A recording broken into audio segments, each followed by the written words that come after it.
একথা ঠিক যে আমাদের দেশের রাজনৈতিক প্রক্রিয়ার অনেক দুর্বলতার কারণে আমরা সমাজ, অর্থনীতি এবং সভ্যতার এমন গুরুত্বপূর্ণ অনেক বিষয় আছে যাকে খুব একটা ভালোভাবে বুঝতে পারিনি অথবা বোঝার সময় পাইনি। কারণ গণতান্ত্রিক ব্যবস্থা প্রাতিষ্ঠানিকতা লাভ না করতে পারার কারণে এখানে রাজনৈতিক প্রক্রিয়াও এখনো সেই পরিমাণ পরিপক্ক না যে একটা উন্নত দেশের নীতি নির্ধারণের প্রক্রিয়ার মধ্যে বিরাজ করে। কিন্তু এই অজুহাতে কোনোভাবেই সময় নষ্ট করা যাবে না এবং আমি অনুরোধ করব এখানে যারা আপনারা উপস্থিত আছেন আপনারা আপনাদের যে ভূমিকা, এই ভূমিকাকে আরো সোচ্চার করার জন্য আমি অত্যন্ত দৃঢ়ভাবে আশাবাদ ব্যক্ত করতে পারি।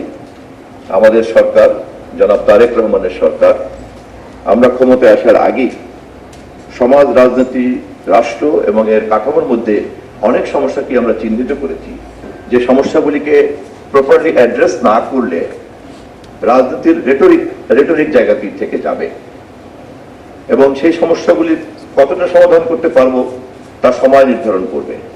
কিন্তু সমস্যাটাকে যে আমরা চিহ্নিত করতে পেরেছি, এটা একটি বিগত দিনের রাজনীতির সঙ্গে বর্তমান রাজনীতির একটা গুণগত পার্থক্য এবং বিগত দিনের সরকার প্রধান অথবা সরকারের সঙ্গে আমাদের সরকারের একটা গুণগত পার্থক্য।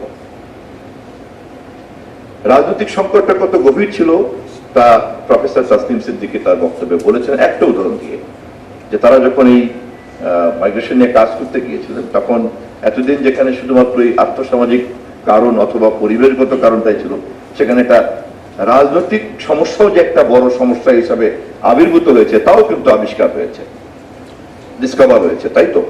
এবং সেই সরকার প্রধান ক্ষমতায় আসার আগ থেকেই এ ব্যাপারে বিভিন্ন বিষয়ে প্রতিশ্রুতি দিয়েছেন এবং তা বাস্তবায়ন করার জন্য আমরা আমাদের তরফ থেকে আন্তরিকতা চালিয়ে যাচ্ছি। এবং আমরা বুঝি যে আমরাই সর্বজান্তা না, সমাজের অন্যান্য সকল অংশীদারদেরকে যুক্ত করতে হবে এবং বিশেষ করে আপনাদের মতো অংশীদাররা যারা এই সমস্ত বিষয়গুলি নিয়ে কাজ করেন, যা সাধারণত সরকারের রেগুলার এজেন্ডার মধ্যে থাকে না, রেগুলার এজেন্ডার বাইরে, অথচ ব্যাপারটা খুবই জরুরি এবং অনিবার্য। এটাকে সরকারের এজেন্ডার ফোকাস পয়েন্টে নিয়ে আসার জন্য আপনাদের ভূমিকাটা অত্যন্ত জরুরি, অত্যন্ত গুরুত্বপূর্ণ। আমি সেই কারণে ধন্যবাদ জানাই আপনাদেরকে। কারণ সামগ্রিকভাবে পরিবেশ নিয়ে সারা পৃথিবীব্যাপী যে দুশ্চিন্তা, দুই একজন প্রধান ক্ষমতাবান রাষ্ট্রনায়ক বাদে আর সকলেই কিন্তু বিজ্ঞানের ব্যাখ্যা মেনে বসে আছেন। বিজ্ঞানকে অস্বীকার করছেন এমন দুই একজন হয়তো আছেন প্রভাবশালী রাষ্ট্রপ্রধান, তাদের কথা আমরা উচ্চারণ করতে চাই না, কিন্তু বিজ্ঞান প্রমাণ করেছে যে আমাদেরকে এই চ্যালেঞ্জ মোকাবেলা করতে হবে, আমাদেরকে ক্লাইমেট চ্যালেঞ্জ মোকাবেলা করতে হবে। বিজ্ঞান এখনো পর্যন্ত পৃথিবীর বাইরে এমন কোনো গ্রহ আবিষ্কার করতে পারেনি যেখানে সমস্যা হলে পরে আমরা সবাই মিলে সেই গ্রহে চলে যাব। বিজ্ঞান এতটা শক্তিশালী এখনো হয়নি, অথবা আমাদের জন্য কিন্তু পথ একটাই খোলা আছে, এই গ্রহকে বাসযোগ্য করতে হবে, বাসযোগ্য রাখতে হবে।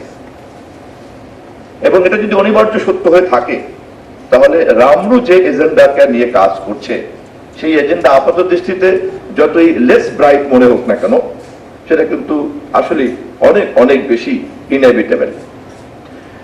আমি এই ওয়ার্কশপ এই বিষয়ে কর্মকাণ্ডের ক্ষেত্রে একটা গুণগত উল্লঙ্ঘন ঘটাবে এই প্রত্যাশা ব্যক্ত করে বক্তব্য শেষ করছি। ধন্যবাদ।